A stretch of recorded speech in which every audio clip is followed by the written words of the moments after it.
वो बर्फ बारिश इसने देखी ही नहीं है। आगे बर्फ आएगा इसको किसने समझाया? नंबर 1 ये सवाल है कि आगे बर्फ पड़ेगी तो मैं मर जाऊं या रहूं, तो आगे कहीं निकलना है। दूसरा, इंडिया किस दिशा में है ये किसने सिखाया? इंडिया कितने दूर है ये किसने सिखाया? रास्ता पूरा अंटार्कटिक का मैप देखो आप, उस मैप से इंडिया का देखो, रास्ता पूरा पानी ही है, बीच में कोई स्थान नहीं है। अगर थोड़ा भी उसको भूख प्यास लगे या शरीर की शक्ति कमजोर पड़ जाए तो समुद्र में ही पड़ के मरना पड़ेगा कि नहीं उस पक्षी को? तो इतनी दूर आने के लिए कितनी कैलोरी एनर्जी चाहिए, तो वो कैसे उसको संभाल के चलता है? हाँ, रास्ते में पानी है इसको किसने दिखाया? और बराबर भारत के शरणालय में आके सीधा जैसे फ्लाइट उतरता है वैसे ये उतरता कैसे? कभी सोचा आपने? ये अतीन्द्रिय शक्ति के साथ विश्व के सभी जीव जन्म लिए हैं, लेकिन हजारों सालों से ये पक्षी पशु प्राकृतिक जीवन वही जी रहे हैं। आप विकृत हो गए इसलिए आपको अब भविष्य नहीं दिख रहा। आप में भी वही शक्ति है, ये पक्षी में है जितनी शक्ति। आप क्या पक्षी से भी गए बीते हो? आप बताइए, पक्षी को मालूम पड़ गया कि आगे बर्फ पड़ने वाला है, मुझे यहां से निकलना पड़ेगा, नंबर 1। दूसरा, किस दिशा में जाना, नंबर 2। कितने दूर जाना, नंबर 3। आपको एक रहस्य बताऊं कि ये पक्षी मुंह में एक स्टिक, एक छोटा सा काड़ी लेके, ये डाली होती है ना वृक्ष की, उसमें पतली डाली मुंह में चोंच में लेकर के चलती है। और रास्ते में थकान हो गया तो ये डाली, पतली डाली को पानी में समुद्र में डाल के उसके ऊपर थोड़ी देर बैठ जाती है, क्योंकि ये डाली तिरता है तो इस पर बैठती है। वापस उड़ने का भाव आए तो डाली को वापस मुंह में लगा के चलने लगती है। फ्लाइटिंग व्यवस्था भी उसके पास।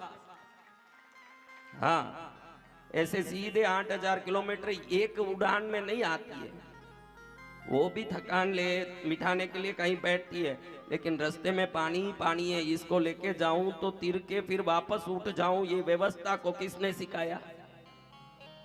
बताइए, थोड़ा बताइए। अब आप बताइए कि वो जो पक्षी है जो बोलना नहीं जानता, चिंतन की उसमें क्षमता नहीं है, दुनिया की कोई प्रकार की विकसित यंत्रों की व्यवस्था उसके पास नहीं है। आपके पास दुनिया के सभी प्रकार के, आज कपड़े धोने के मशीन, बर्तन घिसने के मशीन, आपके सब काम करने के लिए रोबो भी आ गए। आपको कुछ भी समझ नहीं है। आपका जीवन दुख से भरा है, तकलीफों से भरा है, चिंता से भरा है, और वो मुक्त होकर के वो पंछी पंख उड़ा करके मस्ती से उड़ के इंडिया आता है। और जब यहाँ गर्मी लगने लगेगी, वो क्या है, अंटार्कटिक के उस वेदर में रही हुई है, उस तापमान में जहाँ इतनी गर्मी वो सहन नहीं कर सकती, तो गर्मी आने के पहले वापस उड़ के अपने देश भी पहुंच जाती है और वापस यहाँ आ जाती है समय पर। और एक पक्षी रास्ते में मरी आज तक आप सुन नहीं सकते। और हमारे हजारों एक्सीडेंट होते हैं, हजारों दुर्घटना, हजार विपत्तियां, हजार दुख, हजार संकट, है कि नहीं? बोलो, आप बोलो। तो आप प्रकृति से दूर हो गए हो। आज तक किसी पक्षी ने अपना आहार बदला क्या? आहार चर्या बदला क्या? देखिए, आप देखोगे तो मांसाहारी शाकाहारी प्राणियों का आहार पद्धति देखो तो ये आपको समझ पड़ जाए कि कौन शाकाहारी है कौन मांसाहारी। आहार पद्धति से समझ पड़ता है। कैसे? शेर, लायन, टाइगर, ऐसे जीवों को देखोगे तो इनकी आंतड़ियां 1.5 फुट की होती है। कितनी? क्यों? ऐसे मांस खाने वाले प्राणी अगर ज्यादा देर उसको पेट में रखेगी तो वो सड़ के बीमारी उत्पन्न कर सकती है, उनको जहर बना के मार सकती है, जिसने खाया उसी को मार सकती है। इसलिए इतनी छोटी आंतड़ी है कि फटाक करके नीचे उतर के बाहर निकल जाता है मल के रूप में। हमारी आंतड़ियां कई 12-15 फुट लंबी मुड़ी हुई आंतड़ियां हैं, जैसे गाय की है, जैसे हाथी की है, शाकाहारी प्राणियों की। शाकाहारी प्राणी घास, भाजी, दान ये खाने के लिए जन्मा है, तो जितनी देर ज्यादा रहेगा पेट में उतना ही प्रोटीन, कैलोरी, विटामिन बन के शरीर में खून बनेगा। इसलिए हमारी आंतड़ियां लंबी चौड़ी है। उन प्राणियों के जो मांसाहार खाते हैं, उन प्राणियों के नख का जो व्यवस्था देखोगे तो उस मांस को अच्छे से फाड़ के टुकड़ा करके दांत से निकाल के खा सकें। ऐसे दांत भी लंबे होते हैं ना, नख भी बड़े बड़े होते हैं। आपके दांत लंबे लंबे हैं, ऐसे तीक्ष्ण हैं शेर की तरह, नख बड़े बड़े हैं जो मांस को काट सकते हैं। हाँ, तो आप शाकाहारी प्राणी हो, उस शाकाहारी प्राणी में भी किस समय में क्या खाना चाहिए, ये विवेक युक्त जिसमें प्रज्ञा आ जाती है, उसको भविष्य दिखना शुरू हो जाता है। किसको भविष्य दिखता है? प्राकृतिक जीवन जीने वाले को, क्योंकि आपको आगे क्या होगा ये समझने की बुद्धि के साथ ही ईश्वर ने भेजा है। वो बुद्धि आपके अंदर ही है। आपको तो कल सुबह क्या होगा ये चिंता से तड़प आती है कि नहीं? विकृति है। हम ये पूजा, हम लोग साधु ऐसे देखो, हम सिला हुआ वस्त्र पहनते हैं क्या? प्रकृति यही था, प्रकृति यही है। आप सीने लगे, पहनने लगे सिए हुए कपड़े, तो सिए हुए कपड़ों में पंच तत्वों की ऊर्जा प्रवेश कम करती है। जहां जहां आपने कपड़े को सिला है उस जगह की जॉइंट ये एनर्जी को अंदर लेने से नेग्लेक्ट करती है। इसलिए पूजा वस्त्र पहन के पूजा करते हैं। पूजा वस्त्र यानी उठ भाई उठ, बाद में नींद लेना, उठ 1 मिनट उठ, बाद में आराम से नींद लेना, उठ उठ खड़े हो जाओ। देखो ये वस्त्र देखिए, ये वस्त्र अखंड है, सिला हुआ नहीं। हम इसको पूजा वस्त्र कहते हैं, सोचते हैं पवित्र होना तभी पूजा में भक्ति होगी इसलिए ये वस्त्र पहनते हैं। ऐसा नहीं है। इसमें कहीं स्टिचिंग नहीं होने से पूजा के समय में उत्पन्न होने वाली डिवाइन स्पिरिचुअल एनर्जी 100% शरीर में प्रवेश करेगी, इसलिए ये वस्त्र। आजकल फैशन हो गया फटे हुए कपड़े को पहन कर भी बैठना। पैंट फटा है, शर्ट फटा, वो महंगा भी है। वो क्या है? तो ऐसे वस्त्रों में ऊर्जा नकारात्मक प्रवेश करती है। फैशन के हिसाब से आप कुछ भी करो, ये अलग बात है। आपको फैशन अच्छा लगता है, बढ़िया है, लेकिन ये फैशन आपकी ऊर्जा सर्वोत्तम होने के बाद करो तो अलग बात। जो खुद ही अधूरा है वो अधूरी वस्तुओं के सहयोग से और पाव हो जाता है, जो अधूरा है वो भी पाव हो जाता है। तो वस्त्रों के रंगों का चयन, किस चीज का चयन? वस्त्रों के रंग कैसे होने चाहिए महाराज? तंजावुर नाम सुना है आपने? तमिलनाडु में टेंजोर बोलते हैं इंग्लिश में, जहां राज चोल ने विश्व का सर्वोत्तम बृहदीश्वर महादेव का मंदिर बनाया है। उसके ऊपर का जो गुंबज है पत्थर का, एक पत्थर का है 20 टन का, उसको 260 फुट ऊपर चढ़ाया उस जमाने में बिना कोई यंत्र। आज भी आश्चर्य है कि उस मंदिर की छाया दिन में रात में कहीं नीचे ही नहीं गिरती है, उसकी छाया ही नहीं गिरती है, उसकी शैडो कहीं नीचे नहीं पड़ती है। ऐसा उस मंदिर का निर्माण है। विश्व में एक ही मंदिर है जिस इमारत का छाया दिन में या रात में 24 घंटे में न चांद में न सूरज में धरती पर गिरती है, कहीं गिरती ही नहीं। दुनिया के सभी साइंटिस्टों ने आके खोपड़ी लगा ली कि ये कैसे बनाया होगा, आज तक कोई सोच नहीं पाया ना समझ नहीं पाया। ये तंजौर, इधर सरबोजी राजा, मराठियों के राजाओं का राज्य काल में अमावास में समुद्र स्नान करने जाते थे। अमावास में समुद्र स्नान करके देवी के दर्शन करते। देवी तिरुक्कड़ायूर, यहीं जहां मार्कंडेय ऋषि ने यम से विजय पाया, शंकर प्रकट होके 16 साल सदा रहने का वरदान दिए, वो मंदिर है दक्षिण भारत तमिलनाडु में तिरुक्कड़ायूर है, जहां भगवान ने प्रकट होके मार्कंडेय ऋषि को सदा 16 वर्ष में चिरंजीवी रहने का वरदान दिया। तो आज भी जिनकी शादी होके 60 वर्ष हो गए, सदाभिषेक करने के लिए उस मंदिर में लाखों लोग जाते हैं, वहां जाके सेवा करते हैं। इस मंदिर में दर्शन करने के लिए राजा आ रहे हैं, उस दिन दर्शन कर रहे हैं। अमावास में समुद्र स्नान करके आ रहे हैं। एक बड़े माँ के परम भक्त, वो ऐसे भक्त माँ की भक्ति में पागल हो गए हैं, वो पागलपना में कभी भी मस्त रहते हैं।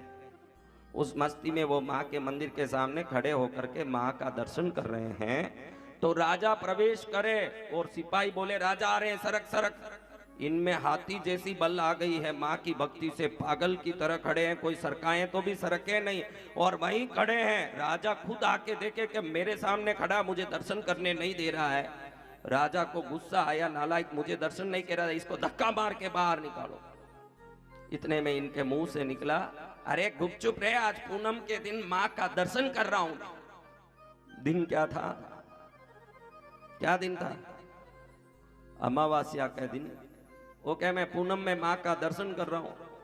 ये सोचे कि बड़ा मूर्ख है ये, ना तो जगह देता है ना बड़ों को इज्जत देता है, ऊपर से उल्टा सुल्टा बोलता है। पूनम है तो आज चांद आएगी, आएगी रे आएगी, जा, माँ है तो सब आएगी। मुझे आरे जा रे बोलता है तो नीचे अग्नि जलाओ, अग्नि में ऊपर झूला लगा दो लकड़ी का, उसमें इसको टांगो, अगर चांद नहीं आया तो इसको उस अग्नि में ढकेल देना। राजा है भाई, अधिकार है, कुछ भी बोल सकते हैं। तो इस माँ के भक्त को अग्नि के लपेटों के बीच में लोहे की सलाई में एक लोहे की तख्ती लगाई गई, उसके ऊपर खड़ा दिया गया। अब अग्नि का जोर जोर से लपेट निकल रहा है। क्या निकल रहा है? तब इनको थोड़ा सा होश आया। वैसे तो माँ की भक्ति में होश आना नहीं है, लेकिन उनको होश इसलिए आया कि मैंने क्या बोला ना, आज क्या दिन है।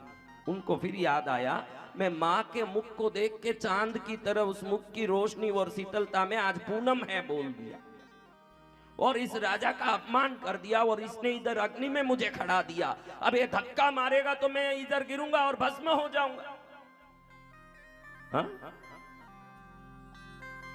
तो उन्होंने उस समय 100 स्तुतियों की एक स्तोत्र बनाया। उसमें 100 स्तुति है, तमिल में है। जिस शब्द से खत्म हुआ उसी शब्द से दूसरी स्तुति शुरू हो। अंत और आदि, जिसको अंतादि कहते हैं। अभिरामी अंतादि नाम से अंत में जो शब्द है वही आदि में शुरू हो, यानी पहले स्तुति में अंत में जो शब्द था, दूसरे स्तुति में उसी शब्द से अगला स्तुति शुरू करें। ऐसे 100 स्तुति उस समय उन्होंने की। इस स्तुति का 100 स्तुति पूरा हुआ। इसमें 80वां स्तुति 79th 79वां स्तुति आया तो भगवती आकाश में प्रकट होकर के अपने कान का जो ताटंग कहते हैं, ताटंग यानी कान का जो कुंडल है, इस कुंडल को खोल के आकाश में फेंकी। ये बहुत पुरानी बात नहीं है, अभी 100, 150, 200 साल पुरानी बात है, बहुत पुरानी, हजारों साल पुरानी नहीं, क्योंकि सरभोजी राजा हैं, अभी 250 साल पहले ही राज की इस तमिलनाडु में। तो उस समय माँ ने कुंडल उठा के आकाश में फेंका, तो फेंका हुआ कुंडल चांद बन गया और अमावस में चांद उदित हुआ। और राजा ने चरण में पड़ के उनसे माफी मांगी कि आप जैसे महापुरुषों को मैंने अपमान किया। इस समय जो प्रथम स्तुति आती है, प्रथम स्तुति में वो बोलते हैं, उदिकिंद्र सेंगदिरुच्चित्तिलकमुनर्बुडयोर मदिकिंद्र माणिक्कम मादलम बोधमलर कमलै दुदिकिंद्र मिनकोडि मिनकड़ि कुंकुमत्तोयमेन्न विदिकिंद्र मेनि अभिरामी एंदन विलुत्तुणये, यानी लाल सूर्य की समान उदित सूर्य के समान लाल रंग वाली, लाल सिंदूर की तरह लाल वाली, माणक की तरह लाल वाली। माणक रत्न होता है ना, वो कैसे होता है माणक? कैसे होता है? कोई माणक देखे हो? एक ही कंकर वाला है। हाँ, हमारे पास मानक ना हो चले, हमारे पास पैसा ना हो तो चले, ज्ञान लेने में कोई पैसा नहीं लगता, हर्जा नहीं लगता। आप व्हाट्सएप में, गूगल में अच्छी चीजों का ज्ञान लेना सीखिए। मानक का रंग तो पता नहीं ना, अमिताभ बच्चन पता है। सबसे बड़ा दुख तो यही है कि हमको जो चाहिए वो पता नहीं है। आप समृद्ध बनना चाहते हो तो जिन जिन चीजों में समृद्धि है उसका ज्ञान पहले लो, फिर चीज भी आएगी जीवन में। अमेरिका का डॉलर आज क्या भाव चल रहा है पहले देखो। आप सोचोगे कि मेरे इंडिया के ही पैसे का पता नहीं, मैं अमेरिका का सुन के क्या करूंगा, मैं लंदन का सुन के क्या करूंगा। जब उस तरंग से जुड़ोगे, उस ऊर्जा से जुड़ोगे, तो वो चीज को खींचने की ताकत भी तुम्हारे अंदर आएगी। वो ज्ञान चाहिए जिस चीज को आप चाहते हो, जो बनना चाहते हो उसका ज्ञान लो। संसार के मनोरंजन और विकार का ज्ञान मत लो। आपको कन्याकुमारी जाना है तो दक्षिण में ही जाना पड़ेगा, राजस्थान के रास्ते में जाके कन्याकुमारी नहीं आएगा। मनोरंजन और विकार में समय नष्ट करके समृद्धि भी नहीं आएगा। पूरी जिंदगी मनोरंजन और विकार में मन लगा रहे, फिर मैं दुखी हूं, मेरे को आशीर्वाद दे दीजिए। मैं क्या दूं रे, तू ही सुधर जा, आशीर्वाद आ जाएगा। तेरे विकार ने तुझे दुख दिया है। तो ये महाराज बड़े ज्ञानी ये कहते हैं कि सूर्योदय के समय लाल रंग वाली माँ, मांग सिंदूर की तरह लाल रंग वाली माँ, माणक की तरह लाल रंग वाली माँ, लक्ष्मी के हाथ की कमल की तरह लाल रंग वाली माँ, अनार के दानों की तरह लाल रंग वाली माँ। प्रथम स्तुति में माँ को पूरा लाल लाल लाल लाल वर्णन करते हैं। बाद में इसकी जिन्होंने अनुवाद किया, इसका अर्थ समझाया, उन पंडितों ने बाद में इन स्तुतियों के बारे में लिखा। तब लिखा कि भगवती को लाल रंग में ध्यान करोगे तो मरणोपरांत दुख से भी एक क्षण में मुक्ति मिलेगी, इसलिए वो लाल रंग में ध्यान कर रहे हैं। किस रंग में ध्यान कर रहे हैं? जब ये संकट आवे न, पद्मावती लाल वस्त्र धारण की हो, लाल माणक का मुकुट पहनी हो, लाल चूड़ी पहनी हो, लाल सिंदूर लगाई हो, लाल माणक की छोटी छोटी घुंघरू लगी हुई पायल पहनी हो, लाल लाल दिखती हो, ऐसे उसका ध्यान करोगे तो भयंकर से भयंकर आपत्ति और संकट से भी आप मुक्त हो जाओगे। ये स्तुति ये समझाता है, ये रंगों की महिमा को समझाने के लिए आपको बता रहा हूं। आज तक आपने देखा होगा, जब तक जीवित होता है एक व्यक्ति, अंतिम सांस के लिए लड़ रहा होता, जिस एम्बुलेंस में जाता वो सफेद रंग का होता है। किस रंग का होता है? सफेद रंग के एम्बुलेंस में कौन जाते हैं महाराज? हाँ, जो प्राण के लिए लड़ रहे होते हैं, जिनमें प्राण होता है और मर जाता है तो काला मार्चुअरी वैन में जाता है। वो जो मुर्दों का वैन है वो काला रंग का है।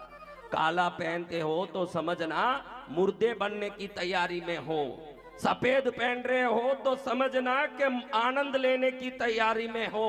ऐसे ही जैन साधु सफेद नहीं पहनता, उसको मालूम है कि दुनिया की ताकत इस सफेद में है, न दुनिया की तामसता काले में है। और आजकल काला पहनना बहुत चलन में आ गया है। काला पहन के कृष्णगिरी में मैंने पूरी तरह से बंदिश कर दिया, कोई भी काला पहन के आए मंदिर में अंदर ही मत छोड़ो। ये नालायक खुद तो नालायक है ही, मंदिर की माँ की मूर्ति में भी वो दुष्ट तरंगे छोड़ेंगे। इसलिए कृष्णगिरी विश्व में एक तीर्थ है जहाँ काले कपड़े काली चीज लेके मंदिर में नहीं छोड़ते। इतना सख्त हमने नियम का पालन रखा। यहाँ कोई भी काला पहने, सभी वॉचमैन स्ट्रिक्ट है। जाके तो देखो अंदर कोई छोड़ता है क्या, देखो जाके। तो हमारे जीवन में दुख बहुत है, किसको सुनाऊं, क्यों सुनावे? जितना सुनाता है, जितना परपंच करता है, जितना मनोरंजन करता है, जितना विकार में समय बिगाड़ता है, उन्नति के रास्ते पाने के इतना ही अभ्यास कर, तू उन्नति पा लेगा। तेरे पास वो का टाइम कहाँ है? हर आदमी 3 घंटा रोज ओटीटी में मूवी देख रहा है, सीरियल देख रहा है, पिक्चर देख रहा है, न्यूज देख रहा है। घरों में न्यूज चल रहे हैं। माता जी आके मेरे को बोले कि घर में बहुत परेशानी है, पति से नहीं बनती है, बच्चे बहुत परेशान है, घर में कुछ काम नहीं होता, अशांति बहुत है। अरे तू टीवी देखो। हमारे घरों में आजकल एक मशीन आता है, वो मशीन लगा लेते हैं जिसमें 24 घंटा राम राम बोलता रहता है। वो मशीन आपने देखा ना, ऐसा कोई मंत्र, गायत्री मंत्र बोलता है, नमः शिवाय बोलता है, ऐसा मशीन आया है? आया क्या हमारा? किसके घर में है ऐसा मशीन?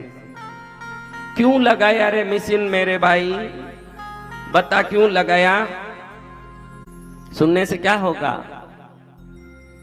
अरे क्या होगा सुनने से? अच्छे इन मंत्रों को सुनने से घर में शांति होगी, कृपा होगी, इसीलिए तो डाला। अरे इतने होशियार लोगों, अगर नमः शिवाय डालने से घर में सुख शांति आती है तो टीवी डाल के 24 घंटा बलात्कार, एक्सीडेंट, किडनैप, घूस, परेशानी, नेता पकड़ा गया, वो कैद हो गया, ये मर गया, वो गुड़ गए, ये बस इधर घायल होने से 44 लोग मर गए। इस इडियट बॉक्स को जिस दिन घर में बंद कर दोगे, आपका इडियट पना खत्म हो जाएगा। उसी दिन से फिर आपको सुख शांति है। जब आप नमः शिवाय बोलने से सुख मानते हो, महसूस करते हो, तो टीवी खोल के देखो, हाँ क्या आता है? मंत्री जी घूस लेते समय पकड़े गए और उनको 3.5 वर्ष की कैद का सजा सुनाया गया। 12 साल की लड़की के साथ, नाबालिग के साथ सामूहिक बलात्कार। बस गिरने से 13 लोग मरे। अब ये मरे न पकड़े न कूटे न मारे न, इसी को घर में डाल के 24 घंटा सुनोगे, इन शब्दों से घर में क्या तरंग आता होगा, ये कभी सोचा है? अगर देखना ही है, नहीं महाराज देखे बगैर नहीं रह सकते, तो ब्लूटूथ से यूट्यूब कनेक्शन कर लो, थॉट योगा चैनल देखते रहो। कहने का मतलब ये नहीं कि थॉट योगा देखो, मैं कोई प्रमोशन नहीं कर रहा हूं। संतों की वाणी सुनते रहो, संतों की वाणी में उनकी संतपने की शक्ति से सदाचार की शक्ति भी साथ जुड़ेगी, संस्कार की शक्ति भी साथ जुड़ेगी, तो अशांति वाला घर भी शांति वाला बन जाएगा। जिस दिन आप में चयन होना चाहिए कि मुझे क्या चाहिए। 24 घंटा टीवी में क्या आता है? ब्रेकिंग न्यूज आता है, क्योंकि उसको टीआरपी बढ़ाना है। क्या आता है? औरत बैठ के रोए। किसी घर में भोजन लेने गया था, साधु हैं हम लोग, भिक्षा लेते हैं, भोजन लेने गया तो एक औरत तो अंदर परोस रही, दूसरी औरत हाल में बैठ के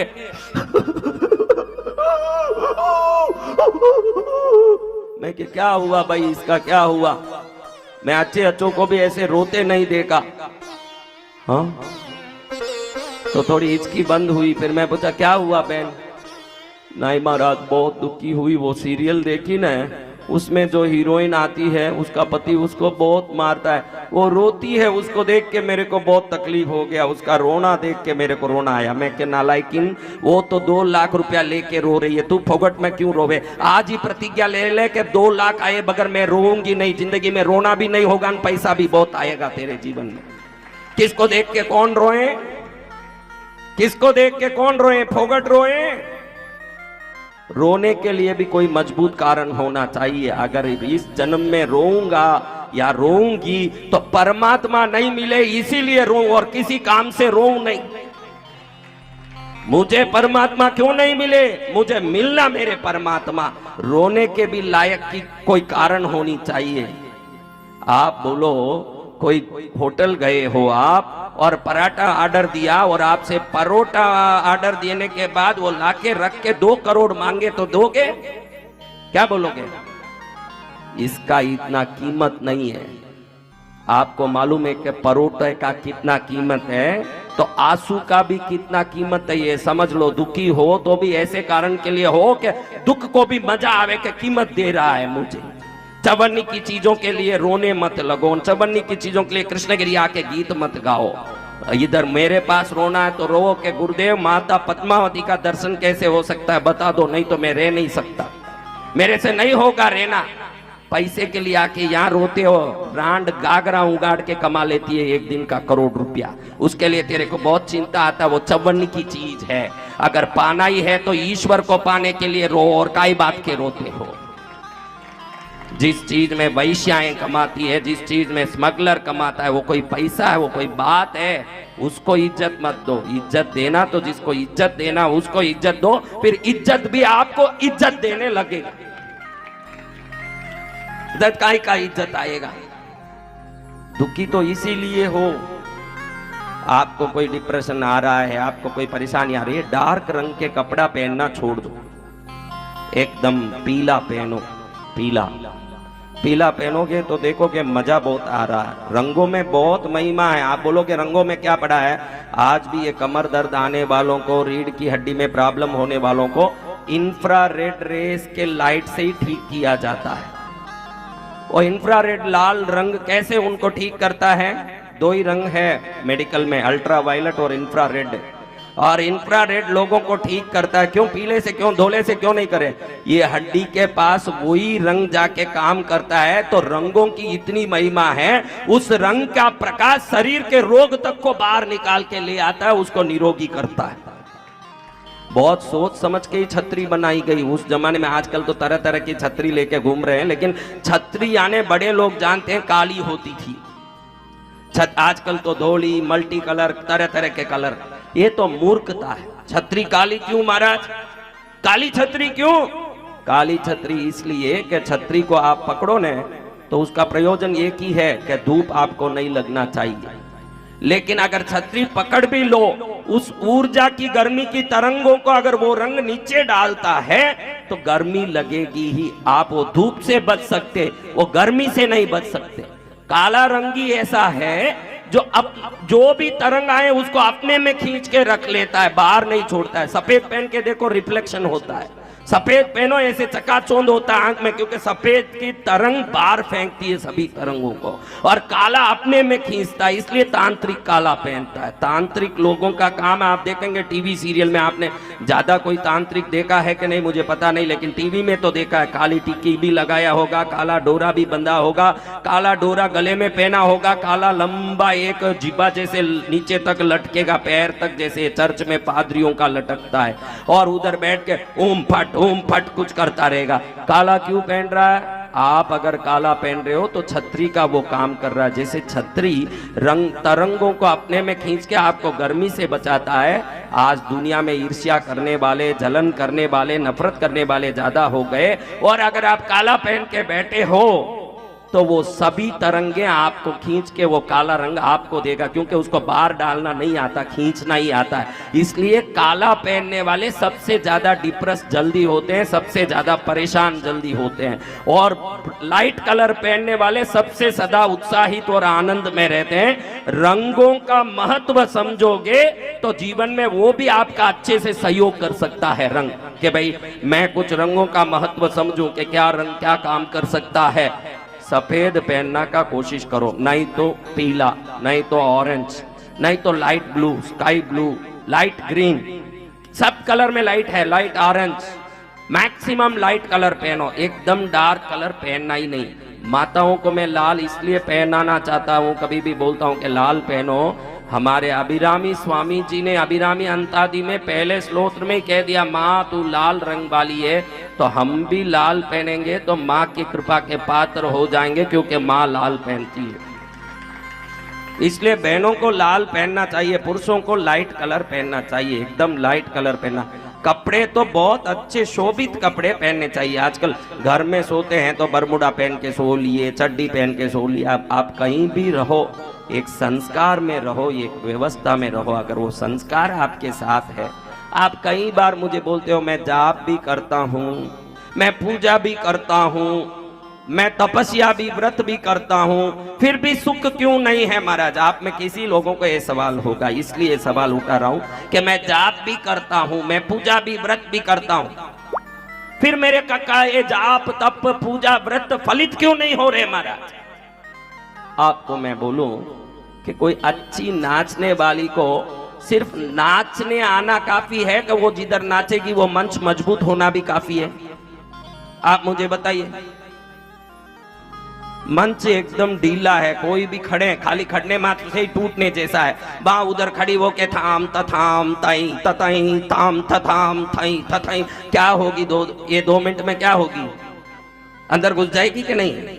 तो ये संसार के जितने मंत्र पूजा व्रत है सभी भरतनाट्यम की तरह हैं। क्या है?